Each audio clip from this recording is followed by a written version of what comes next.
Right, hello YouTubers, and today I'm gonna give you my thoughts on watching Scooby-Doo Return to Zombie Island. And oh boy, do I have mixed feelings about this one. So I've literally just finished watching the film. It came out today on digital, and it'll be available on DVD in early October, I think it is. No Blu-ray release though. So yeah, if you want to watch it in HD, then unfortunately it's digital only, which is unfortunate. But to be honest, I will not be buying the DVD. Full stop. So yeah, here we go. So I'm going to start off with spoiler-free stuff, and then I'm going to have to talk about spoilers. But I'll give you a warning for when that happens.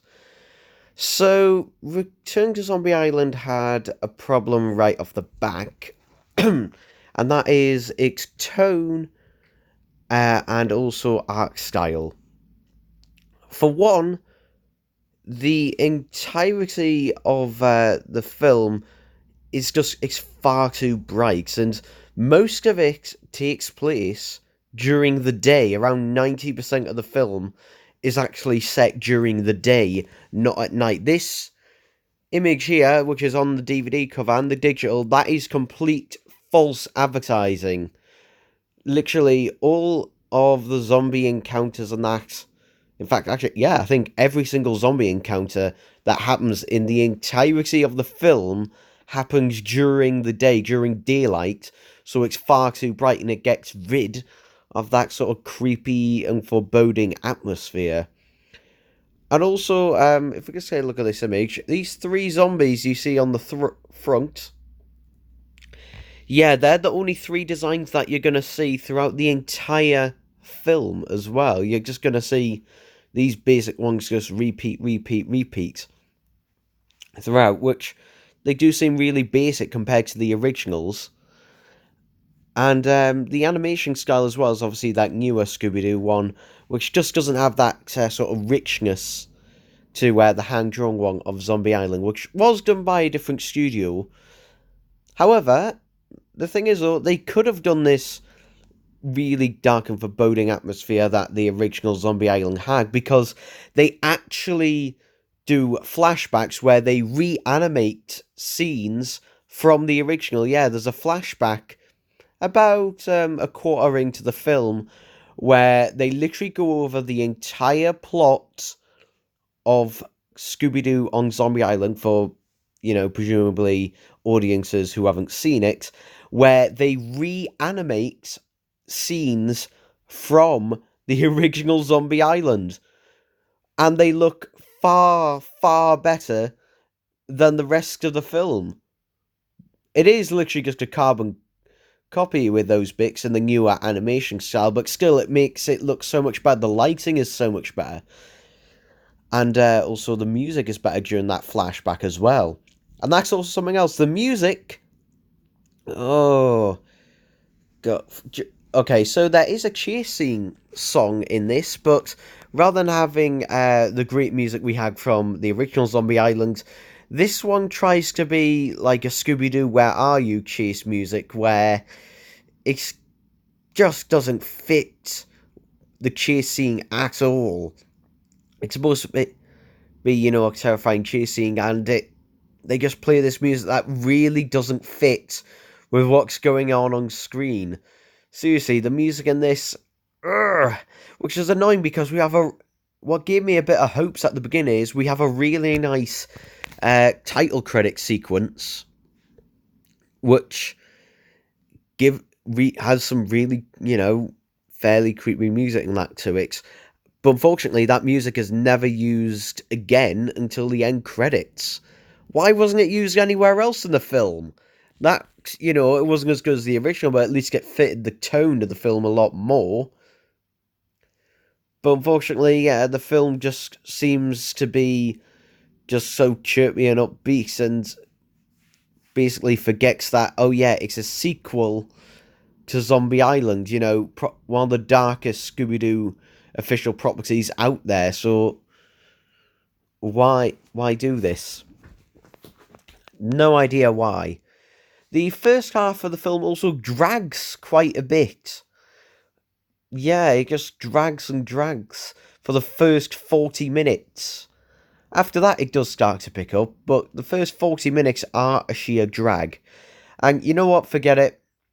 I'm talking about spoilers now, so yeah, here we go. Spoilers in three, two, one. So basically, Fred, Daphne, and Velma basically agree to stop solving mysteries to give Shaggy and Scooby essentially a break, and they win a contest that they didn't even enter to win a free vacation on an island, which just so happens to be Morgan Moonscar Island, aka Zombie Island from the first film. Yeah, what coincidence. And then we have, spooky things happening and zombies. And yeah, and it turns out, the zombies in this film are not real. They are actors because there's a director who basically read about uh, the original happenings on Zombie Island where Velma put it into into a blog online. And so he's wanting to do a sort of live-ish a sort of found footagey style film or something. So the zombies in this are not real. None of the zombies are real. In fact, none really of the monsters in this are actually real, which again goes completely against what the original had to offer with its zombies. Because, yeah, that was real. Okay, it was real. It happened. They were real monsters. They were real zombies. So yeah, that happens, and because the gang isn't agreeing, is agreeing not to solve mysteries or poke anything, we get the first 40 minutes of this film are just, quite frankly, they're boring. They're just boring. The first 40 minutes of this is either the gang refusing, to solve a mystery, or hey, do you remember this from the first film? I bet you do. Remember this from the first film? Remember this from the first film? Remember this? Yeah, great. Also, this film also takes place mostly within the mansion. Yeah. And again, it's just, why have most of it take place in there? I mean, probably the budget for this film was probably a lot less than the original. In fact, it most likely was. I mean, this is the second Scooby-Doo direct-to-video film that came out this year. The previous one was Scooby-Doo and the 13th Ghost, which actually this film references quite a bit, and it's not to do with 13th Ghost, it's to do with the fact that the sheriff at the start of the last film told them to stop solving mysteries, and also Fred solved the mystery machine in that film, and they're referenced directly in this, which I'm just thinking, so you're going to do a whole entire flashback to Scooby-Doo on Zombie Island, where you basically go through the entire film, but you never really give the context to a viewer who hasn't seen the previous film. Luckily, I had. Otherwise, it probably wouldn't have made as much sense to what happened previously on the last film. Yeah, weird. So they're expecting you've already seen Scooby-Doo and the 13th Ghost, but not Scooby-Doo on Zombie Island? Alright. But yeah, the gang basically solves the mystery of it just being a film and all the zombies being fake around about the 40-minute mark, about half-ish way through the film, and they agreed to be part of the film and start shooting scenes. And then the furries, cat people, that was probably right the first time, show up. And that, so yeah, and they're different cat people from the first film. Now, we do briefly, a couple of times, see a different cat person at the start of the film and throughout the entire film. But we'll get onto that one later. Let's focus on the three that, chase the gang around. And actually, this is where the film starts to pick up. I was actually enjoying this bit. They chase the mystery machine down. One of them rips off the roof to the mystery machine. I say mystery machine. It's actually not the actual Mystery Machine. It's a vehicle for the film that's made to look like the Mystery Machine, but with big, massive tires and that. Yeah, great, lovely. Anyway, getting onto that, and to be honest, that bit of the film is actually pretty good for the most part. Yeah, it is pretty enjoyable. The cat people, though, don't talk. They're completely mute. All they do is just growl a bit.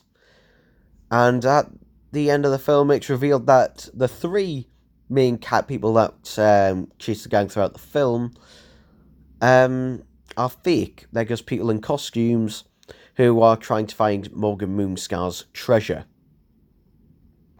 which is basically what's been happening throughout the film. The problem is that there's a scene where they're shown to be chasing after the mystery machine, and this is like, you know, again, not the actual mystery machine, but, you know, a prop on that for the film, that has these huge tires and can go to great speeds, and they're shown to able to keep up with it on all fours. What? No, that should not be the case. They should, you know, Fred should be miles in front of them, driving that thing. What the hell? But whatever, I mean, they're shown to be unmasked, and yay, and they actually find Morgan Moonscar's treasure. Oh yes, yeah, they find Morgan Moonscar's treasure, and the director of the film literally just nicks off with the entire treasure. He just grabs it all, and the gang don't stop him or anything, or don't say anything, just grabs it, and just walks off to go retire. And something. Okay, great. Yeah. Now, the problem that I had with 13 Ghosts of Scooby-Doo is sort of rectified here, because in 13 Ghosts of Scooby-Doo, the entire time, they were sort of trying to prove, oh yeah, the 13 ghosts weren't real ghosts, it never really happened, or did it? And the same sort of thing tries to happen here, where at the end, Velma tries to say that the stuff on Zombie Island didn't actually happen. You know, the stuff on Zombie Island, oh yeah, the cat people weren't real, there were just more people in costumes, and the zombies were just an effect of swamp gas. And if they just stuck with that explanation, I would have been really angry with it, because, for one, you cannot just say all that to swamp gas. You can't just say all that was fake. Luckily, though, Daphne actually, you know, whispers to Fred, just let her have this one. Just let her have this one, because Velma has this thing about proving all, you know, monsters are fake and aren't real. So, yeah, hopefully from this, what I'm hoping what they mean is basically, this is just a way for Velma to cope with the fact that, you know, the stuff that happened on the original Zombie Island, was real. It did really happen. There were real zombies. There were real cat people and stuff. So fair enough with that. But yeah, this film was a disappointment to me. I don't think it would have been anything else other than disappointing, especially when I saw the trailer for it. And to be honest, yeah, the film itself is even worse, because it just kind of feels pointless, because not a lot really happens in this film. It's expecting you to already have seen the first film, because it's constantly referencing the first film. Literally every 5 minutes it's like, oh yeah, remember this? Literally the gang are going, hey, I remember this place, I remember being here, hey, remember when this happened, remember this? Yeah, I'd much rather be watching that than this film, I can tell you that. Because this film, it just doesn't feel like they knew what to do with this film. It felt like they had two separate ideas and just kind of shoved them into one. I mean, the first half of the film, basically with the whole thing of, ooh, are these zombies real? It turns out to be a film crew and stuff, and they're making a film. That kind of feels like what their initial idea was, but then they kind of ran out of ideas and thought, we better have something else than this. So that's when they brought in, the cat people who are separate from the movie and film crew plot. So yeah, that's weird. And also, the last time we see the film crew is actually they're hiding underneath the house to try and, hide from the cat people, and we never see them again afterwards. Yeah, we never see them again afterwards in that. Don't know what happened to them. But then, let's talk about the fourth cat person, the first cat person we see in the film. And, yeah, it's suggesting basically that this fourth and main cat person, who is bigger than the others, and I believe is also the one that rips off the roof of the fake mystery machine, that's what I'll call it. Yeah, that one is never solved, and that one is they basically suggest, oh yeah, that one is real, that fourth and final cat person is real, because it had nothing to do with the other three who were just people in masks and that, so maybe they basically say, oh yeah, maybe it was real. In fact, they even make a joke just before then about, oh yeah, Mr. Director, sir, you could make a trilogy out of this. Which, does that mean we're going to get a third Scooby-Doo on Zombie Island film? Where the gang meets up with this fourth cat creature again, this final one? I don't know, it suggested that maybe the gang missed one from last time. But no, the cat creatures should be dead. Or at least, just decomposed into nothing but bones. Yeah, that fourth cat creature doesn't really make any sense whatsoever. I mean, except to the, what could it possibly be? But, I don't know. I mean, it probably is a cat creature, but still, though, it's still mute and animalistic like the others, and it's never explained why it goes after the gang and that. I mean, yeah, none of that is ever explained. What the fuck it's doing. I don't know. That bit just doesn't make sense whatsoever. Yeah. Also, there's a slight tease that maybe there might be a Scooby-Doo and the Reluctant Werewolf sequel, because there's a brief, and you'll miss it. It might just be a reference, maybe, or it might be of things to come, but there is a brief section where there's a reference and an actual bit where the director is researching Velma's blog of unsolved mysteries, and just before he gets to the bit about Zombie Island, there's a bit on Shaggy as the Reluctant Werewolf, and you actually see the image of Shaggy as a Reluctant Werewolf, and it's done in the new art style as well. So it's like, oh, is this going to be a sequel to that? Is there going to be a sequel to that? To be honest, I won't be as bothered if there's a sequel to that as this one, because Reluctant Werewolf is pretty crap anyway. But Zombie Island, it's just one of those things. It's probably my favourite Scooby-Doo thing, piece of media ever, and it's a lot of people's as well. Does this film ruin the original? No, it came very fucking close, though. If Daphne hadn't said those lines to Fred, and I feel like they added that in afterwards, just to make sure that it didn't ruin the original. It came very close to ruining the original, but thankfully, it's one of those sequels that I can just ignore and pretend it didn't happen. But yeah, what a film that was. Just really, it was really hyped up, and this is what they came up with. Ugh. To be honest, I feel like they shouldn't have tried to tie it into the current Scooby-Doo direct-to-video films, because the modern Scooby-Doo direct-to-video films are very different from the ones from the late 90s and the early 2000s, which, were extremely tonally different. they were much darker back then, and they were a lot more serious compared to this one. This one is not serious in the slightest. Is silly at every moment, and is focused more on the comedy bits, which does work. It can work, just not in this film. It works in other Scooby-Doo films, like some of the other direct-to-video Scooby-Doo films that they released in recent years have been good. Just not this one, because it just doesn't fit the tone of what it's going for.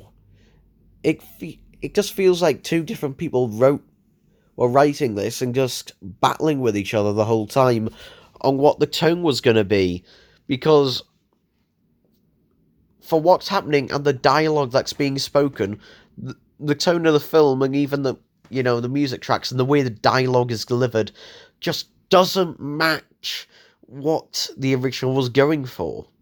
And it doesn't match what the dialogue in this one was going for either. So yeah, for this film, I am disappointed with it. Do I hate it? I don't hate it, but it's just one of those things that, to be honest, it's pretty boring. For the most part, most of the film, I was bored. And I don't know, in a lot of ways that is worse, but I'd rather it have been boring and and it hasn't affected the original Zombie Island than it being shit and it ruining the original Zombie Island. So yeah, I mean, if you're expecting, a solid or a decent enough continuation of Zombie Island, this is not the film. If you're just expecting, a good Scooby-Doo film, direct-to-video film, if you haven't seen Zombie Island, you won't enjoy this film either, to be honest. It really pleases no one. It doesn't please a newcomer, and it won't please a returning veteran. It basically pleases no one because the person who hasn't seen the original is basically just going to get constant references to the original with not a lot actually happening in this film. And the person who has seen the original is just going to get sick of the constant references to the original and is going to be annoyed about the shift in tone. So yeah, that's it. I've gone on long enough about this. If you've seen it, let me know what you think about it, and I'll see you next time. Bye bye.